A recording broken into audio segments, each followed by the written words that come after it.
Hello everyone and welcome to my B&B Fan Club channel. I hope everyone is having a wonderful day. Before we begin, please hit the subscribe button and give this video a thumbs up. The Bold and the Beautiful B&B spoilers for the week of October 20th to 24th state that Liam Spencer, Scott Clifton, will finally join all of Luna Nozawa's, Lisa Yamada turmoil, while Carter Walton's Lawrence St. Victor love life raises doubts.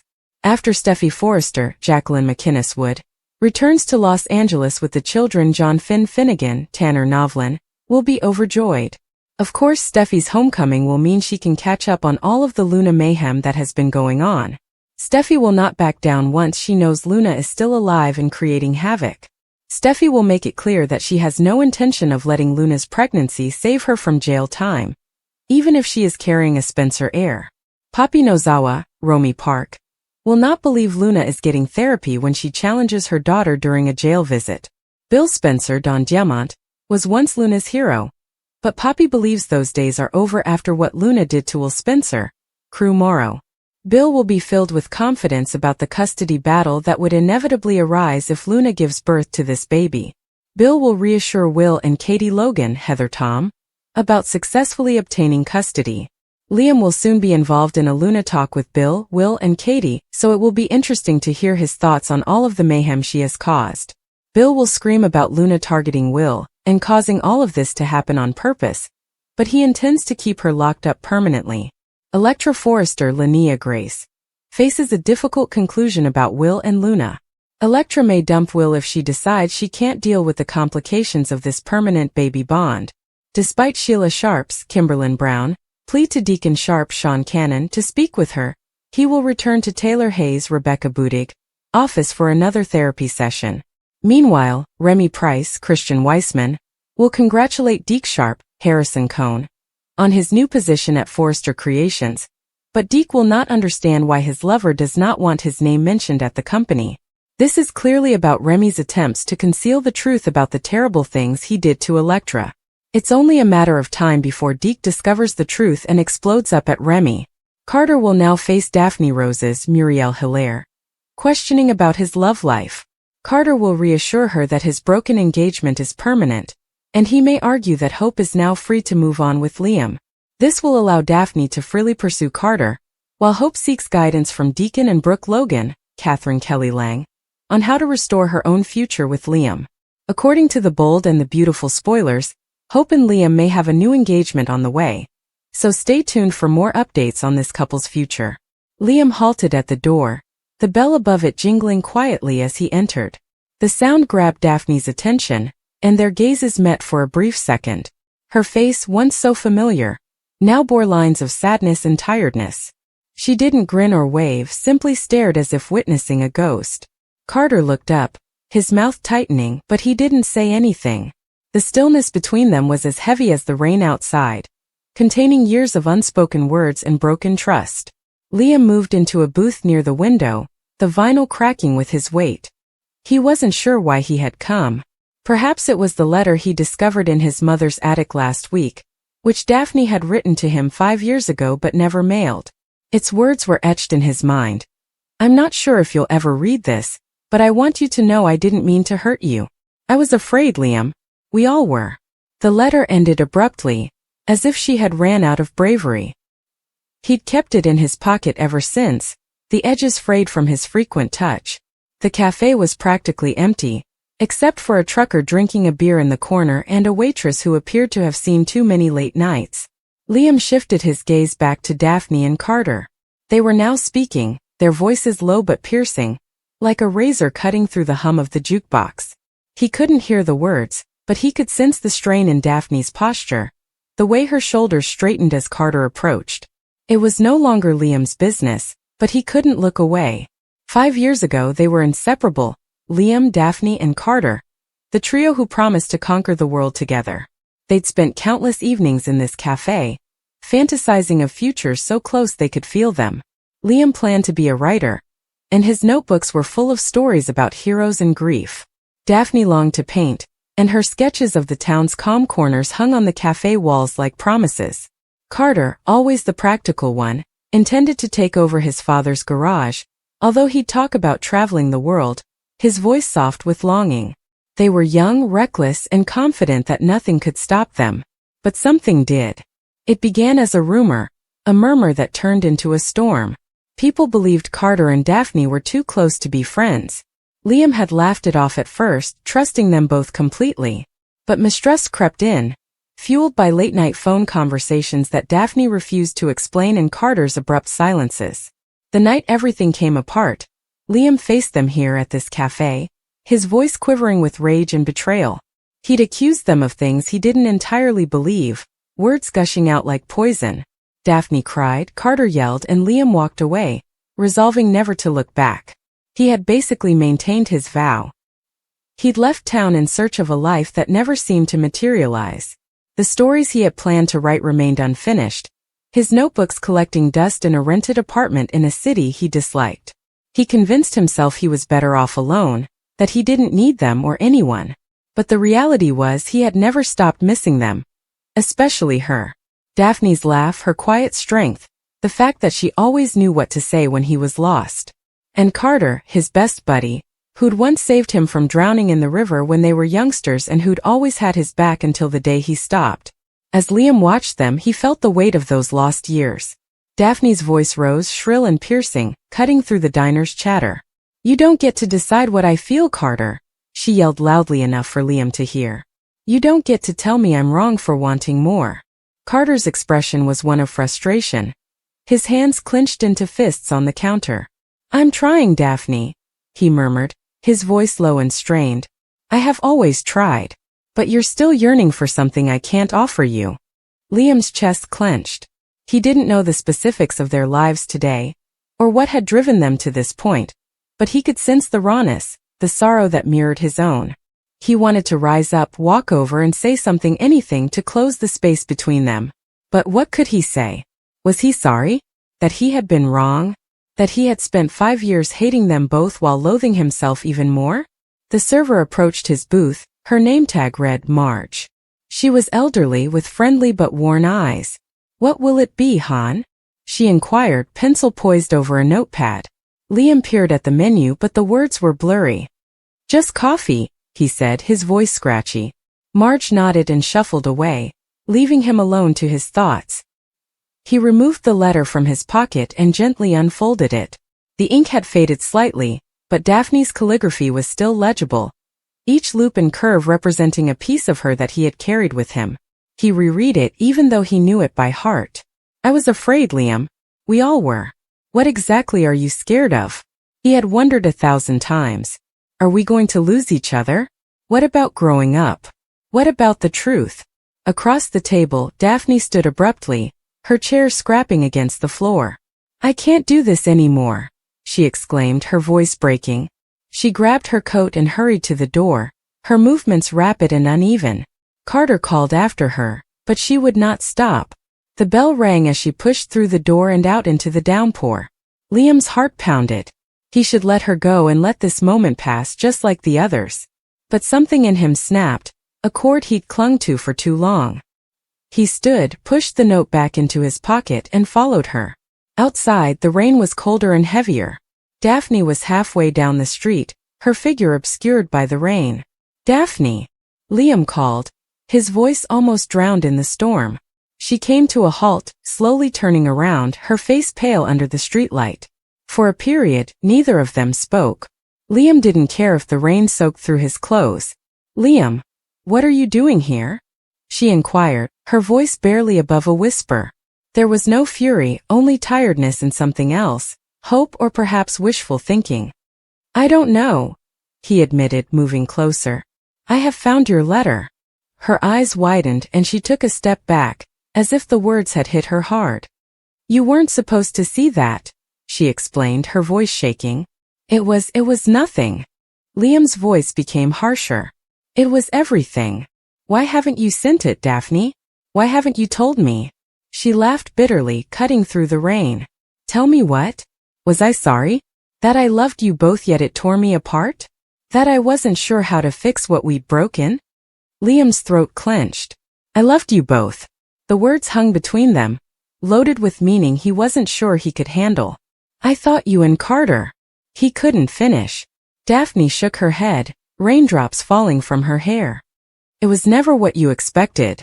Carter was my friend Liam. My best friend exactly as you were. But you left and I had no idea how to get you back. He wanted to protest, to say he had no option, but the truth was he ran because it was simpler than staying.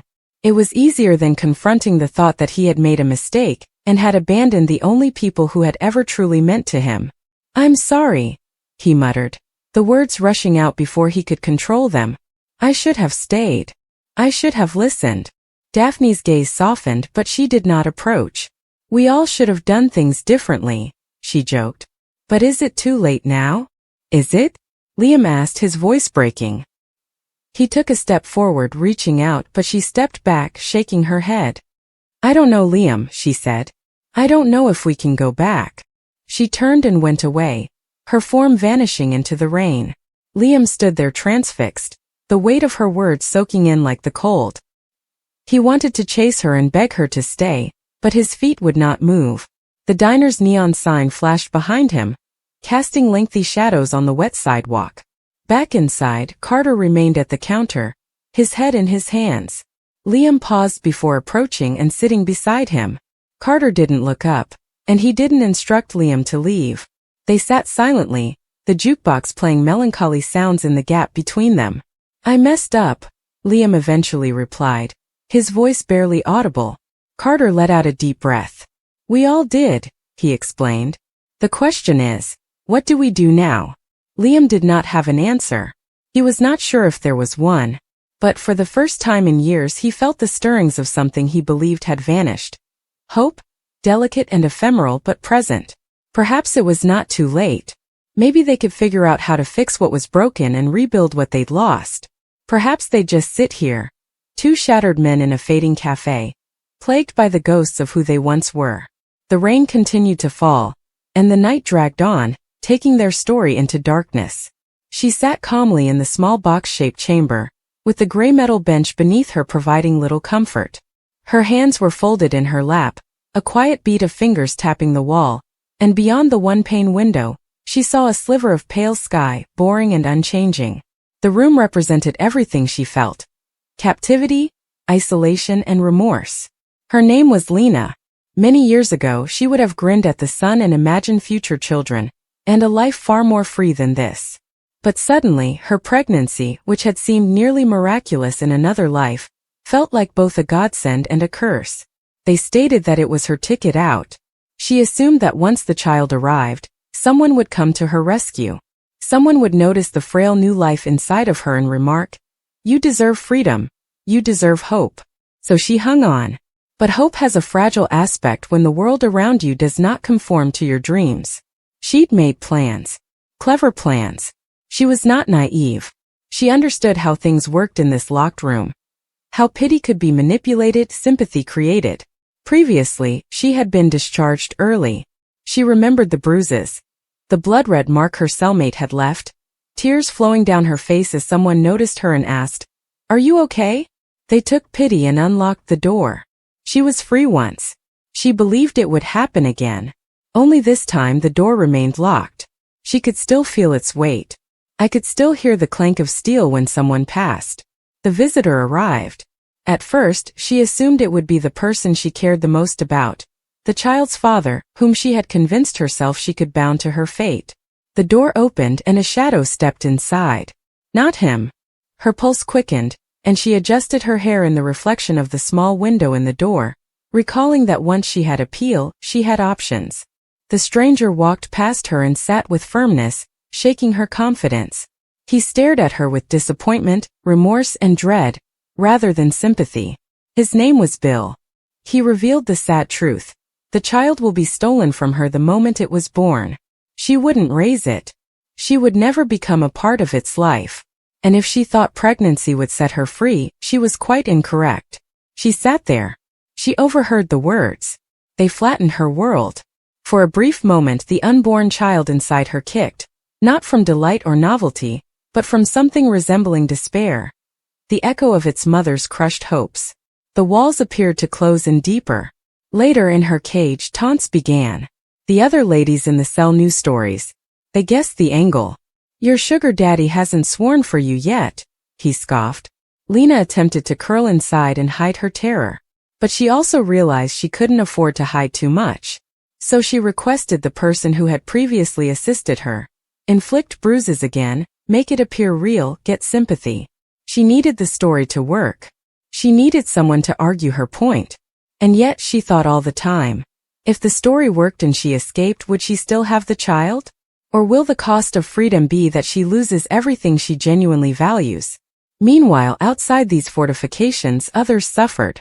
There was a woman named Steffi who returned home following a long absence to recover her life. She discovered her family waiting, their arms outstretched but their eyes clouded by memories she couldn't forget. She had confronted Lena, heard the falsehoods, the manipulation, and she knew she couldn't rest until Lena was permanently imprisoned, until the threat that had tormented her, her husband, and her children was eliminated. However, victory did not come without exhaustion. Even during the confrontation there was still sorrow. She pondered how many nights she stayed awake, how many times she watched shadows move outside the door, fearing the worst. And then there was Will, caught between, torn between a vision of what may be and a nightmare of what Lena had created. He was concerned about the woman by his side, Electra, who deserved serenity but was suddenly caught up in a drama she had no control over. He was concerned about the unborn child. He reflected on his father's guilt, how he had facilitated this once released Lena, and now would guarantee she never saw the baby. The weight of duty pressed down on Will's chest, making it difficult for him to breathe. In his quiet moments, he wondered how an innocent hope had turned into such a catastrophe. How did a kid conceived in misunderstanding become a symbol of something sinister? The narrative continued. Lena was in her cell, racking her wits for the next step. Steffi at home, attempting to restore routine. Will, between them, attempting to salvage something genuine from the debris. Lena's nights were lengthy. She felt the baby move in her womb and pictured life beyond these walls, the child's first steps, laughter and tears. But every time she imagined it, the wall's cold steel returned, reminding her of her reality. She considered the father who would raise the baby without her. The grandparents would claim the baby's future. And she realized she was frightened of losing the child while also longing for the child to give her a purpose. However, purpose is hollow if your hands are bound. She examined the guards' routines. She asked herself the following questions. What if I am sent to isolation before the baby arrives? What if no one hears my pleas? What if I'm forgotten? She pressed against the wall of the little cell and envisioned bolting, shouting into the corridor until someone opened the door for her. Her body ached not only from the beats, but also with the realization that time was passing, pregnancy progressing, and independence slipping away. Steffi sat in the living room one evening. The youngsters were sleeping. The silence made the house seem too huge. She put a blanket about her shoulders and glanced out the window. In her mirror she saw not only herself, but also the anxiety she had tried to conceal, worry that Lena would return, that the threat would not be resolved, and that the damage done could never be totally reversed. She remembered her husband's pleasant expression, the children's joy earlier in the day, and the innocence that seemed so precious today. She pondered how they might regain a sense of normalcy. Will paced early in the morning. The dawn hadn't yet broken. He gazed at the baby photo he was holding, a sonogram with the date and the handwritten words, "For our future grandchild." His eyes hurt. He pictured the baby's mother behind jail. The baby who would never meet her. He reflected on the future, the custody struggle, and the emotional wounds. And he wondered if the child would eventually say, "Why didn't you protect me?" And what would his response be? Lena grasped her tummy one night, feeling the pressure and noticing the shape of change within. She pleaded to the infant, "Please let me hold you. Please don't let this be in vain."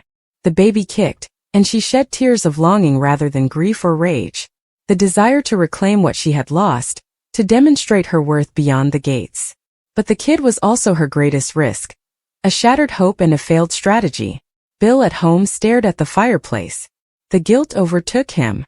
He remembered the last time he helped Lena, the day he felt he was doing the right thing and that she deserved a second shot. That mistake was now replicated in every heated conversation and fearful glance his son gave him.